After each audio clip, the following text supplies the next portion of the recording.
show that is called Real Shame. It's a show where we watch movies from our movie list of shame or movie blind spots, basically movies we haven't seen, but we're fixing that.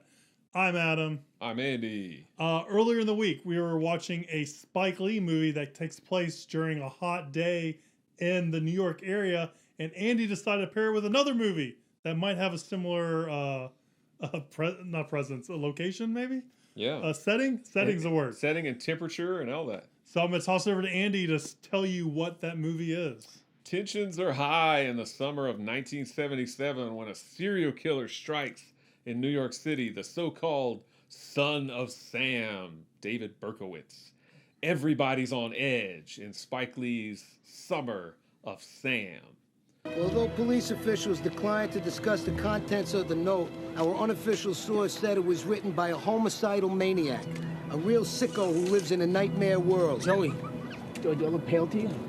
You look all right, Vin. Hey, Anthony, do I look pale to you? Yeah, you look like a piece of mozzarella. So Summer of Sam came out a decade after Do the Right Thing, came out in at the summer of 1999, actually July, directed by Spike Lee, written by Victor Colicchio. He actually plays Chicky in the movie.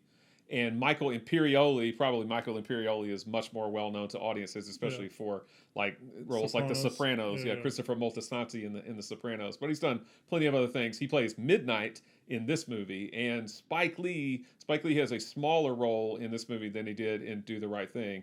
He plays John Jeffries. Is Spike Lee in all of his movies? I don't know that he's in all of them, but okay. I could be wrong. He actually might be like doing some Hitchcock thing. He might, even the ones where he's not really acting in, he might have like a cameo. Like background, yeah. Yeah, I'm not sure though. I don't remember him in the Chirac actually that I talked about on Monday. But he might be, maybe I just forgot. I don't know. He might be in it. He's definitely in She's Gotta Have It because he plays the Mars Blackman character, which he would play in all the Michael Jordan commercials. Yeah. So Summer of Sam stars Adrian Brody as Richie, John Leguizamo as Vinny, Jennifer Esposito plays Ruby, Mira Sorvino plays Diana, Michael Rispoli plays Joey T, Ben Gazzara plays Luigi, and Michael Badaluccio plays David Berkowitz, the son of Sam. The movie also has Bebe Neuwirth, Anthony LaPaglia, Roger Guenveur-Smith, who played Smiley in Do the Right Thing, Arthur Nascarella, Brian Tarantina, Michael Imperioli, I already mentioned him, Joie Lee, Spike Lee's sister, John Savage, who plays the guy in Do the Right Thing that steps on Bug-N-Out's shoe. Oh, yeah, the guy wearing the Bird jersey. Yeah, the Larry Bird jersey. Patty Lupone, Mike Starr, and John Turturro.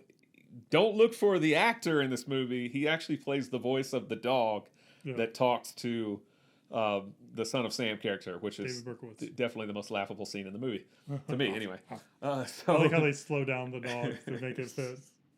I want you to go out and kill it. What does he say? I want you to go out and kill everybody or something. Or I want you to go out and shoot people, something.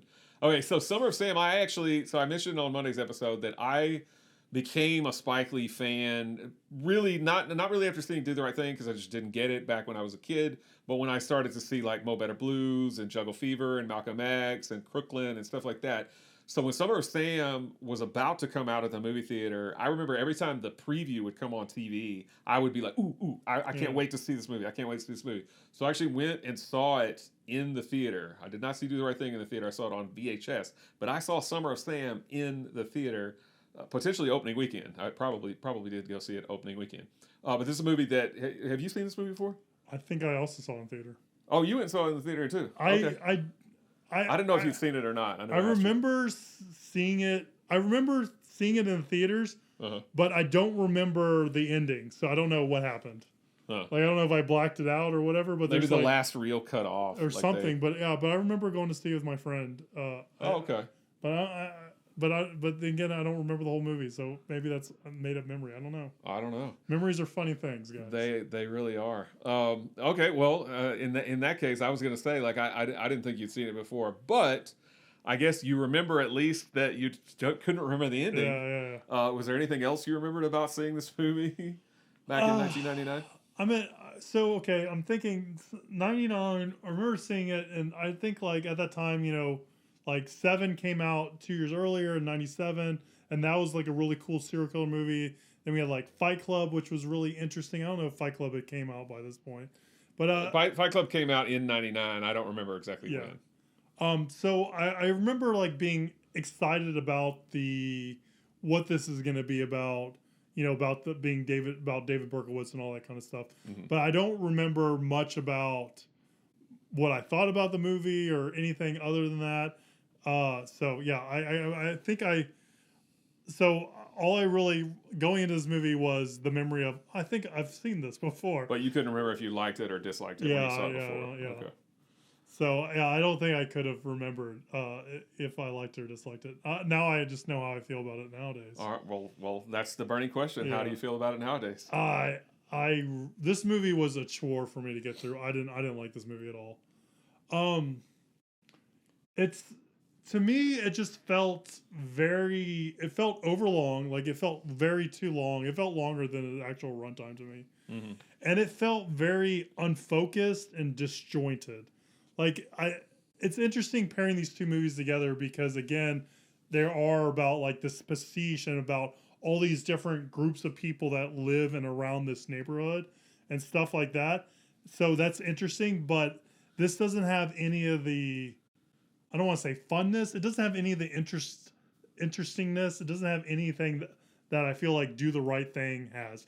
Like, it really feels like, honestly, like two different filmmakers made these two movies. And maybe that's what Spike Lee was going for, was something that was, I don't want to say out of his style, but that was not like Do the Right Thing or not like the movies he's done before. All that kind of stuff. And even like Inside Man, which I really like, is nothing like Do the Right Thing. So he might try to film he might try, the way he films he might be trying to do it to match the material and stuff like that. So, but I just didn't find any of it that interesting, like the movie and stuff like that. Like, I didn't find the David Berkowitz stuff interesting at all.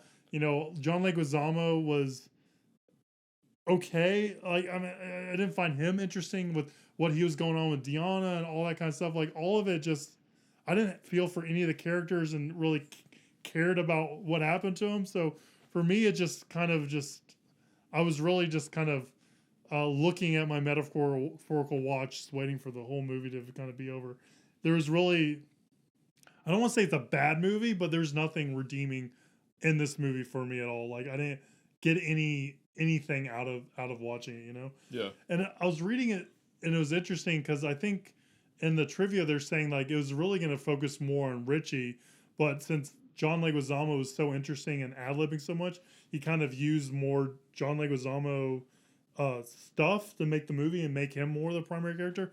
And I really found like the John Leguizamo stuff just not that interesting, and just kind of like I don't think that was a good idea, or the stuff that was presented to me from John Leguizamo didn't make it the movie more interesting or anything like that, Yeah. But I do think it kind of follows similar themes to Do the Right Thing. So it's to me, the pairing is what's most interesting about these two movies, right? Because you also have like this group of people at the end, like getting all worked up and ready to go out, and then they have this violent attack and stuff like that. So it's interesting, like those parallels and those similarities.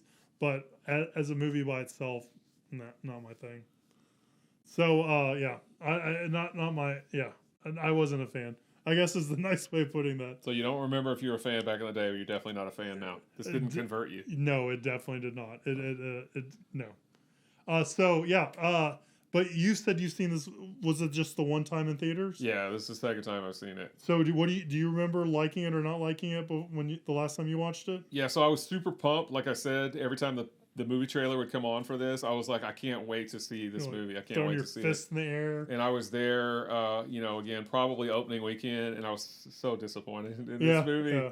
I mean, this is the first Spike Lee movie I'd seen probably since I had been watching like Mo Better Blues and stuff like that I was like, I don't like this. Yeah. I liked Get on the Bus. I liked Malcolm X. I liked Crooklyn. I liked all that stuff. I saw this. I was like, I don't like Summer of Sam.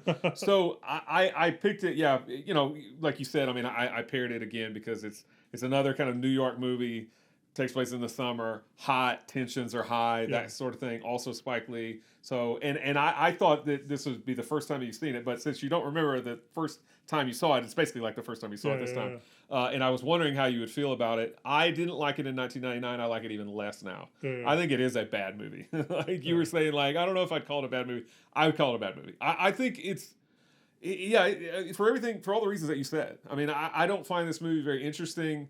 And for somebody who's a native New Yorker like Spike Lee, I don't get the New York feel in this movie at all. Like, I wrote a line in my notes, like you were saying, do the right thing. Some of it looked a little stagey to you. Yeah. I feel like this movie does. Like, I wrote down, the camera's always too close to people. It might as well have been shot on a soundstage. He's trying to tell a story of, and I've read things like, the people that admire this movie, and even people that don't necessarily admire it, they like that the focus is not really about the killer son of Sam, about David Berkowitz. The movie is more about how it affects people, and that to that I say, great, that's fine. Don't make a movie about the killer. Make a movie about how like people react to it or whatever. Then we didn't even need to see the killer in this movie, if that was what they're going for. Yeah, no, I mean, I don't think that they really care about showing him that much. And the times that they did show him, I just thought was annoying, with him screaming and yelling and saying "shut up" Running to the dog. on the walls. And then when tenant. it looked like a music video or something in parts. It looked very Seven, weird. Like the beginning part of Seven. Yeah, it did. And it looks stupid. And then when the dog comes in and talks, I was just cracking up. Like, to me, that's the best part of the movie because it's so funny. Like, that's the only part that I actually liked, I guess, is when the dog comes in and it has John Turturro's voice. But the rest of the movie, I think, it sucks. I mean, I just don't like it. I don't like the music score. So Spike Lee's dad, Bill Lee, did the music for his first few movies, but then they had some sort of falling out. And so they haven't worked together since, even though, as I mentioned, Spike Lee's dad is still alive. He's 94 this year. But so basically Terrence Blanchard took over the role of being the composer for a lot of Spike Lee's movies. I don't know if that he's done all of them since then, but I know he's done quite a few. And don't get me wrong, I think he's a great composer, and I like the music that he's done for movies like Malcolm X and stuff. But I think the music in this movie is very jarring, and a lot of times doesn't really fit with what's going on screen. Yeah. But yeah, what I think really it felt a little melodramatic. Yeah, I think so. And it just doesn't really jibe with the movie that well. It's just, I don't know. It's very off-putting to me. But I agree with you. I mean, I feel like you spend the most time with John Leguizamo, so I think he's the most developed character for that reason. Most of the other people, I feel like, are not developed that well. Like, I understand Richie's like all into like the Who and to punk and stuff, but I still never really got a sense of his character or for Jennifer Esposito's character, Ruby, all that much. Ben Gazzara plays like I don't know, some kind of like crime boss kind of guy. Yeah. I don't know what he was supposed to be. And then at some point he's like, all right, well, we're going to go get this guy and all this stuff. And I was like, what? Like, I mean, it's just all, I think you were saying it's all over the place. I mean, it's just so disjointed. Yeah. It could have been really well developed, seeing as how it's about 2.5 hours long. Yeah. Like, I don't know what happened, but to me, it's a slog to get through, like to watch the whole movie. I'm like you. I'm like, I can't wait for this to end. I mean, and like I say, I mean, I didn't like it back in 1999, and I mean, I'm even lower on it now. Yeah. I just think it's a mess of a movie. That's what I wrote. This movie's a fucking mess, is what I wrote down. Well, I noticed my last line. We have very similar things in our notes. So Kirby looked at me, and she's like, did this come out before Boogie Nights, or Boogie Nights come out after? It came out this? 2 years after Boogie Nights. And so we had to look it up and figure it out, because she's like, I think she's like, I can definitely see there's some Boogie Nights-ness to this movie. Me and too. I'm like, yeah. What is it that is about that? Because like, I meant, what do you think makes it feel like Boogie Nights? I think guess? a lot of the kind of club scenes and kind of because I feel like much of the camera work, as I said, is really close to the people. Where, I mean, you're trying to tell the story of New York City in the 1970s. I feel like it should be much more open than it is. But to me, some of the only scenes that are kind of open are the scenes where they're like driving up to the club and the camera like dollies down the street or whatever. That's very Boogie Nights to me, because that's, that happens like at the very beginning of Boogie Nights. We're and stuff like that. So the... that's kind of how I felt about it. I was like, I feel I feel like Spike Lee probably saw Boogie Nights and was like, I could do that as well. Yeah. Again, Spike Lee's super, super talented. So I'm not saying he's like stealing from other people. Spike Lee's awesome. But I feel like maybe he saw Boogie Nights. He was like, yeah, that fit well in SummerSlam because it does seem similar to me. No, I get it. I just was curious. Yeah. It's interesting to me that both of you guys thought of that. Yeah. And to me, I'm just kind of in my own world like, when's this movie gonna end? And just all that stuff's going over my head or whatever. Also, yeah, I mean, some of these songs, not the Terrence Blanchard score, but some of the just songs from like the 70s songs that they play were like really mixed, really weird. Some of them felt really loud over the dialogue, and I was like, turn that down. There's one and there's a lot of needle drops and all that kind of stuff. Well, there's one really jarring thing when John Leguizamo is like they're playing like a hit song when he's walking in the club, and then as soon as he gets to the club, it changes to a different song, and that felt odd. Did you notice that one of the songs came out in 1978? No, I'm usually on top of that sort of thing. Yeah, I did it's not. the one that they're playing in the club where she's like, the one where she's like, I pray to God or whatever that song was. Oh yeah, probably because I don't know they even know that song. Yeah, I was looking it up, and I'm wondering how accurate like we are and stuff like that. But yeah, that song, I'm gonna look it up real quick. It came out in 1978 apparently. Yeah, so I heard that song in the movie, and I was like, I don't know what this song is. Yeah, I never heard that that's song why I before in didn't my know life. when it came out. I think it's like I didn't even know what it was. To me, is there, but for the grace of God I go, came out in 1978 again, apparently by Kevin Nance and lyrics by Kid Creole. That song was just weird. The lyrics of that song was weird. It's a very weird song. Well, I know Kid Creole. I know a lot of his music, but I don't know that song for some reason. So 78. Or maybe. I think I've seen that song title before. Maybe I've just never taken the time to listen to that music because I know several of his other songs, like Stool Pigeon and Endicott and stuff like that. But I was going to say really the only other thing I had to say about it was the only other kind of things that I actually did like about the movie was because I feel like there's a lot of really close up camera work which just didn't really fit to me. It should have been more open. There were some weird kind of cuts during scenes. I like the scenes where it was just like one long take. So there's probably at least 2 or 3 parts where John Leguizamo is arguing with Mira Sorvino, and there's that one particular part where they're in their apartment together, and it's just a long take of him, like arguing and stuff. I like that kind of stuff, but there was just not very much of that in this movie. I think the rest of it just kind of was a mess. Yeah, I agree. Yeah, I'm trying to figure out if there's anything redeeming in my eyes, and that wasn't much. There was one thing I liked. So whenever they were like on, I want to call it was on a pier, but it really wasn't a pier. It was on that like dead end street and whatever. Yeah. And they did a camera move where you kind of went around behind the sign and stuff like that. And if you pause it, you can read. There's actually writing on the sign.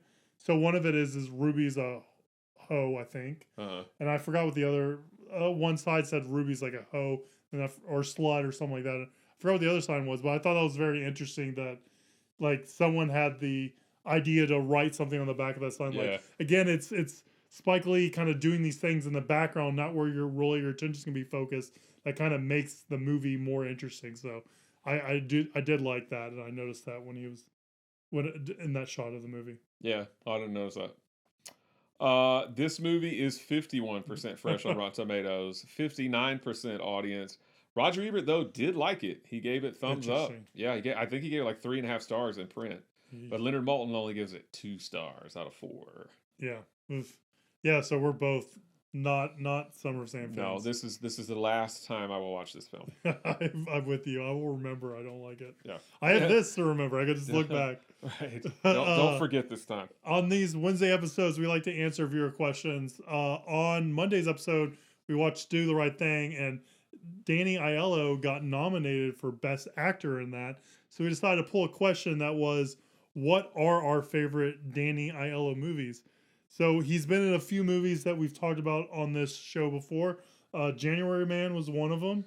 Which is a terrible film. Which is another terrible film. And another movie written by John Patrick Shanley, Moonstruck, which we had paired with The January Man, which I really like Moonstruck. And I think I was okay on it. It didn't win me over. Yeah, I think I'm much higher on it than you. He has done a movie with Jackie Chan, although a lot of people don't know that. It's called The Protector, which came out in 1985. Because Jackie Chan actually did have movies before Rumble in the Bronx. He broke it big in America What? with Rumble in the Bronx, but obviously he did the Police Story movies and lots of movies in the 1970s and 1980s. But he tried to break into the American market also in the 80s, and it just didn't quite work out for him. He eventually made his way over here in a big way in the 1990s with Rumble in the Bronx. But yeah, The Protector with Danny Aiello. It's an odd pairing. Danny Aiello and Jackie Chan. All right. Is that your pick? That is not my pick. I just thought I would call it out because I don't think a lot of people are aware of that film. I have got like a runner up, and then I've got my pick.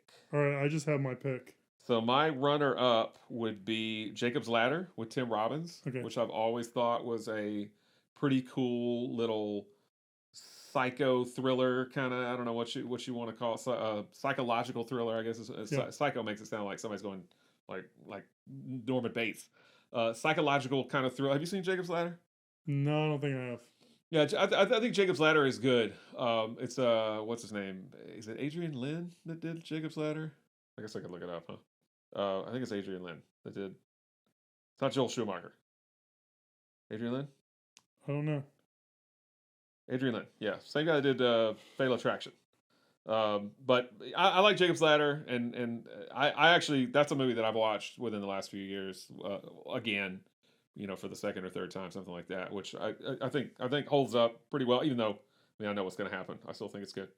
But my winner, unless you want to go first. No, I'll go first. I anyone who knows me is probably going to know this movie. I think you nailed it off the bat. For me, my favorite David Aiello movie is one of my favorite movies, and it's Hudson Hawk. I think some people don't believe it's a good movie. I have a lot of fun in the movie. I like it. Crazy and weird and just out there, and I like it. So for me, it would be Hudson Hawk. Yeah, I've only seen it once, but I did enjoy it when I watched it. It's just bizarre enough to where I was like, yeah, I see what they're going for here. I like it. My winner is going to be another movie that came out in the 1990s. It has a lot of people in it. I don't remember who all's in the cast. I remember Paul Mazursky's in it, who's also been in some movies that we've seen, directed as well. And it was the first movie I believe I ever saw Charlize Theron in, and it's 2 Days in the Valley. All right. Have you seen that one? I have not. No, I did see 2 Days in the Valley. Is this like about a blackout or whatever, right? Is that the one about a blackout? No, I don't even remember what the plot necessarily. I just remember it has a bunch of characters in it, but I always thought it was like a fun little kind of then it's not action-y the movie I think it is. Kind of movie. I like 2 Days in the Valley, and honestly, the stuff he's done, the stuff he did in the 21st century, none of it really stood out to me at all. So. Yeah, 2 Days in the Valley is kind of the last one. And I was like, oh, yeah, I like that movie. So I need to revisit it again. Maybe we'll do it on the show sometime. But yeah, it's good. Sounds good. All right. Well, that was our favorite Danny Aiello movies, and that was Summer of Sam. Let us know if you like Summer of Sam. If you are a Summer of Sam stan, let us know. Leave a comment down below. I learned that word stan. It's a new thing. Or send us to us, realshame@gmail.com. Please like, subscribe, share, do all that social media stuff. It really does help. We really do appreciate it. And stay tuned next week as we watch some movies from his list of shame and also mine. And we'll see you soon, guys. Have a good one. Bye.